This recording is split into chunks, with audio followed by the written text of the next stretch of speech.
Hi everyone, my name is LloydWinter and I'm with the firm of LloydWinter here in Fresno. And today what we want to be discussing is what's the basic process of a civil litigation matter. When I file a civil litigation case, what happens after that? So I'm going to take you through step by step what that means when you file and what comes after that. The first thing that happens in a civil litigation matter is the initial discussion of whether or not we should file. And we have a separate video on that exact issue, the considerations that you're going to want to think about before you actually file. But assuming you've already filed, that's the first step, is filing a what's called complaint in the civil court. In this county, it's Fresno County. So you have what's called your pleading stage. A complaint is a pleading and an answer is a pleading. And the parties file a complaint and an answer to that complaint. So every party gets served with the complaint and every party gets served with the answer. That means you actually receive it, a process server shows up, or somebody else that gives you those documents, and you can then respond to the complaint if you're the defendant, or you've filed the complaint and you understand what the response is by the defendants via their answer. That's the pleading stage. The second stage is the discovery stage. We call it discovery because we're discovering the facts of the case. What's happening is we're learning what everybody's position is and what they say the facts are. Ultimately, there are finders of fact. So you'll have either a judge or a jury become the ultimate finders of fact, and they will determine what the facts are. They get to decide ultimately, these are the facts. For example, in a civil case, Party A breached the contract on X date, and therefore they're liable to Party B. That's an ultimate fact finding that the judge or the jury is going to make. In the discovery stage, what we're trying to learn is what the other side and what all of the parties say the facts are, what positions they hold, and what documents they have, what admissions they're ready to make, what answers they have to our questions. And those are simplifications of essentially the three main tools of discovery. We send out written discovery, we send out what's called interrogatories, we send out requests for production of documents, we ask the other side to give us documents, we ask them to admit certain things with requests for admissions, and we set depositions. We actually sit down with a court reporter and the other side and their counsel, and we ask them questions, and it's just like we were in court. So there's a transcript that's taken, their answers are just like testimony that's given in court. And so that we can, instead of just having that at trial, we can actually determine before trial happens exactly what answers they're going to give to our questions, and perhaps resolve the case based on their answers. So that's the second stage. You've got a discovery stage, pleading stage, discovery stage. We learn the facts in the discovery stage, have those depositions, send out that written discovery, and we have a lot of law and motion practice about how that gets handled. The third stage, once we kind of know the facts, the third stage is what we call alternative dispute resolution. Alternative dispute resolution can take place at any time during a litigation case, even before one gets filed. You can resolve a case with a settlement, or go to a mediator, or start an arbitration. But in most cases, in most lawsuits, what happens is you get through the discovery stage, you kind of learn what the facts are and what the other party's positions are, learn what the risks of the case are, and learn what your strengths and weaknesses of your case are, and then it's usually time to sit down with a mediator or perhaps an arbitrator and decide yourself, what resolution am I comfortable with to this case. My most favored means of alternative dispute resolutions is mediation. Mediation simply is the parties sit down with a third-party mediator and determine that mediator will then go between the parties and try and come to some sort of resolution in a settlement agreement that's then written up and signed to and agreed to or entered in before the court. So a mediator will go between the parties. Everything that happens is confidential, so whatever you tell the mediator is not going to show up in court. And that is usually, once the facts are kind of known, that's usually a very easy process and a good process to resolve a case. because we know what the risks are, we know what the other positions are, and we know what our strengths are, what our risks are, and then we can evaluate whether or not the case should settle and what value there is on that settlement. So that's what I call the third stage. There's also other means of alternative dispute resolution. Arbitration is one of them, and an arbitration simply is a third-party arbitrator decides the case just as if he were a judge. So the parties agree on who that third-party arbitrator is going to be. Then you essentially try the case in front of them, and they decide the case just as if they were a judge. Think of it like a private judge.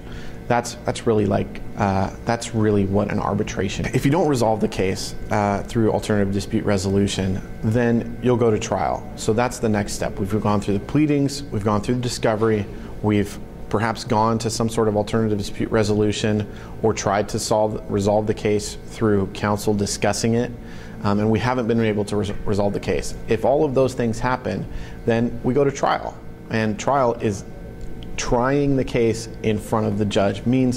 All that means is you put your evidence on, you call your witnesses, you ask them questions in front of the judge or the jury or both, and you put your evidence in front of them, you get that on the record, and you let the judge or the jury, who are the finders of fact, you let them decide what those facts are. Who breached the contract, for example? When did they do that? How much damage did it cause?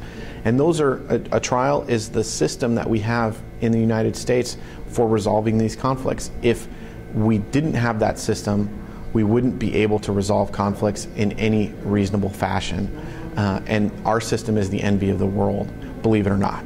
So that's your next step. If you don't have a resolution that you can come to an agreement with the other side, the only possible next step is to try the case, to put on your evidence, and let the judge or the jury or both of them decide what the facts are. That's a trial. Trials are very expensive. They take a lot of time because it takes a lot of time to put on that evidence.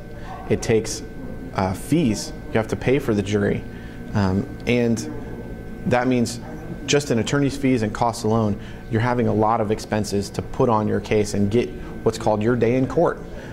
It's usually not one day. If it's a simple case, it might be one day, but any complexities to the case means that it's going to be several days, and all of that time is paid for by the hour. So trying a case is really expensive, which is one of the reasons the step preceding it is often advisable. You want to resolve the case. Once you know the risks, once you know the facts, then resolve the case with some sort of mediation or arbitration, some sort of alternative dispute resolution that you can come to that weighs the risks, and you be in charge of how you resolve your case. Instead of putting that in the hands of the judge or the jury, you can resolve your case. So I always recommend that we make our best efforts in alternative dispute resolution before we get to trial, because trials are expensive, but that's the next step. Following that is a really important step. Following that is the appeal or enforcement of judgment step, and that's really your final area. If an error was made in the trial, or you feel that an error was made and we have a legal argument for that, we can appeal the decision that the trial court enters. And so what happens is, at that point, we go to an appellate court. We go to a court that decides whether or not errors were made in the trial court. And that's essentially a mid-level court between a trial court, an appellate court, and the California Supreme Court, at least in California. In the federal court, it's very similar, but you have the federal trial court, the Ninth Circuit Court here in this district, and in this circuit, and then you have the U.S. Supreme Court. So those are the two differences as far as appeals are concerned. So if an error was made, or we believe an error was made, then we can file an appeal. An appeal is really a pure legal issue as to whether or not something should have happened differently at the trial court. So that's a simplification, but as far as the consumer and the client is concerned, that's the best explanation. If an error was made, we can appeal the decision at the trial court and try and get that overturned or sent back to the trial court for a different decision. If there was no error made at the trial court and we have our judgment, perhaps we were plaintiffs, We now have our judgment. We can now enforce our judgment against the defendants.